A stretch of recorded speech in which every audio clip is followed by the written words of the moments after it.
Hello po sa inyong lahat mga ka-crypto. Ako po si Pinoy Crypto Trader at sa video na ito ay atin pong pag-uusapan ang tungkol dito kay Shiba Inu kung saan ang lead developer po nito, isa pong lead developer ang nakapagsabi na ang Shibarium ay meron na po siyang kakayahan na mag-process ng 200 TPS. Ang TPS po na ito ay transaction per seconds po ito at ayon po sa kanya higit pa ito yan sa bilis ng Ethereum.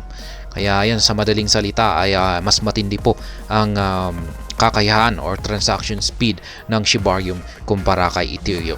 At ayan, bago po tayo magpatuloy ay nais ko lamang po munang bigyang linaw ang aking disclaimer kung saan ang nilalaman po ng video na ito ay hindi po ito isang financial advice. For education and information purposes lamang po ang layunin nito. Maliban po dito ay nais ko na rin pong magbigay babala na wala pong kahit anumang group chat ang Pinoy Crypto Trader.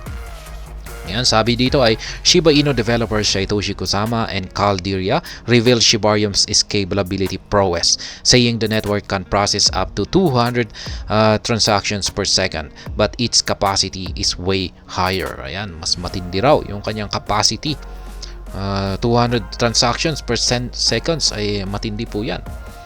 At ayan, top Shiba Inu developers Satoshi Kusama and Calderia have highlighted the scalability prowess of Shibarium, the cryptocurrency's layer 2 scaling solution regarding process speed. Yan, sobrang bilis po ng Shibarium. Difference between Shibarium and Ethereum. Yan, meron po silang ginawang pagkukumpara dito kay Shibarium at saka kay Ethereum. For context, Shiba Inu community members took to X yesterday to point out that the differences between Ethereum and Shibarium. Yesterday, an X user named Clifford claimed that Ethereum's transaction fee stood at $31.62 compared to the $0.043 Shibarium users must pay for each transaction. While Ethereum's fee is lower than the presented value at $1.33, it is still much higher than Shibarium's. Kaya ayan, ang ganyan po katindi yung transaction fee ni Ethereum, ang mahal. Nung minsan raw, ayon po kay Clifford, ay nakita po niya na umabot po yung transaction fee ni Ethereum ng $31.62. Ayan, pumalo po sa ganyang kataas. Samantala si Shibarium ay yung kanyang transaction fee ay naglalaro lamang po dito sa 4 cents. Ayan, 0.043. Ayan. Ngayon ay bumagsak na po yung presyo yung transaction fee ni Ethereum sa $1.33. Pero mahal pa rin po yan kung ikukumpara natin dito sa presyo ng transaction fee ni Shibarium.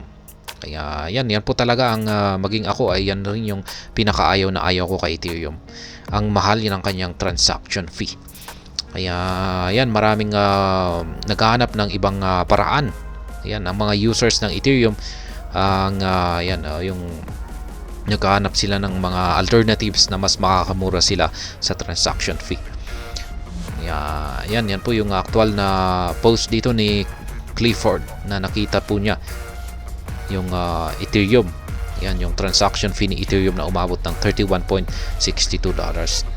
Yan, kung pag nakita po natin na ganyan kataas yung transaction fee ay wag po natin itong i-process. Hintayin na lamang po natin na bumagsak ito at saka natin i-process.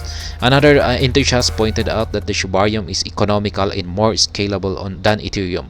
The user argued that while the Ethereum network handles 13 to 14 transactions per second, Shibarium processes 5 times more within the same time frame. Kaya yan, higit na 5 beses na mas mabilis ang Shibarium pagdating sa pagpaprocess ng network nito kumpara kay Ethereum. Ayan, Shibarium processes 200 transactions per second. Interestingly, Shiba Inu lead developer Satoshi Kusama weighed into the discussion. Kusama emphasized that Shibarium processes up to 200 transactions per seconds. Kaya yan po yung actual na sinabi dito ni Ginoong Satoshi Kusama. And approximately up to 200 per second to be exact. Dirya corroborated Kusama's claim, emphasizing that Shibarium is currently processing up to 200 transactions per second due to the current block limit for certain transactions. However, he noted that Shibarium's capacity is way higher than only 200 transactions per second. He said that the team will increase Shibarium processing speed to enable the network to handle more transactions in the next hard fork. Kaya yan. So ayon po rito sa kanilang team ay yan yung kanilang team ay mas i-improve pa nila or mas pabibilisin pa rin nila yung transaction speed ng Shibarium. Ayan, para raw po magagawa po niya itong para magawa po niyang i-handle ang network. Ayan, ng mas maraming transactions lalong-lalo na dito sa paparating na hard fork. Ayan. As reported earlier, Shibarium completed its first hard fork at a block height of 1.9 million. The upgrade was part of an effort to enhance Shibarium's token burning mechanism among other provisions. Ayan po siya, nagkaroon po siya ng upgrade nitong nakalipas na December 5. Mga December 5 po. Yan po yung kanyang hard fork. At yung hard fork na ito ay para ma-improve yung burning mechanism ng Shibarium. When it is unclear when the next Shibarium hard fork will occur, Dirya has provided an insight into the feature the upcoming upgrade will introduce increased processing speed. Yan yung sunod na raw po na hard fork ay nakatuon naman daw po sa processing speed ng Shibarium. Yan, yung una nitong nakalipas ay sa burning mechanism nito at yan, yung sunod naman na hard fork ay sa processing speed niya. Shibarium transaction skyrocket. Kusama and Dirya claim is reflected in the recent milestone Shibarium recorded last week. The Crypto Basic reported that Shibarium achieved a jaw-dropping feat on November 30 as 952 transactions were processed in a 5-second block. Kaya yan, makalaglag pa nga daw po yung transaction na ito. 5 seconds lamang ay naproseso po ang 952 transactions. Ganyan po kabilis ang Shibarium. Kaya ayan, sa performance na ito na ipinakita ng Shibarium ay talagang makalaglag pa nga. Ibig sabihin po niyan ay nakakagulat. It is imperative to bolster Shibarium's processing speed given the massive spike in the network's transaction volume. Shibarium's total transaction have skyrocketed to a whopping 58.33 million.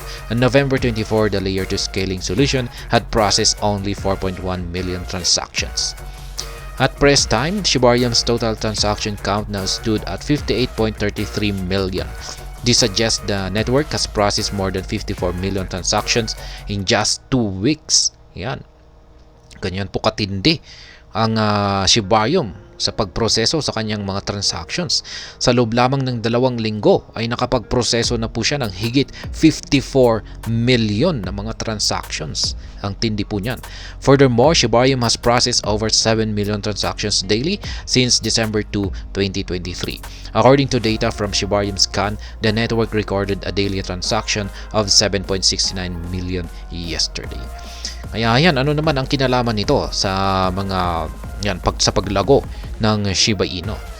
Ayan, syempre maraming mga investors dyan, yung mga traders na gustong nagtra-transact, palipat-lipat yung kanilang mga assets. Syempre, yung gusto nila ay yung mabilis, yung transaction processing. Kaya syempre, yan yung pipiliin nila. Kung pag nakita nila na si Shiba Inu ay napakabilis ng kanyang transaction, yung kanyang transaction processing, ay syempre maraming gustong lumipat rito kumpara sa gagamit sila ng network na sobrang napakabagal. Aabutin ng mga ilang oras bago ma-process. Ayan, lalong-lalo na yung mga trader, yung mga nagtitrade dyan sa mga decentralized exchanges.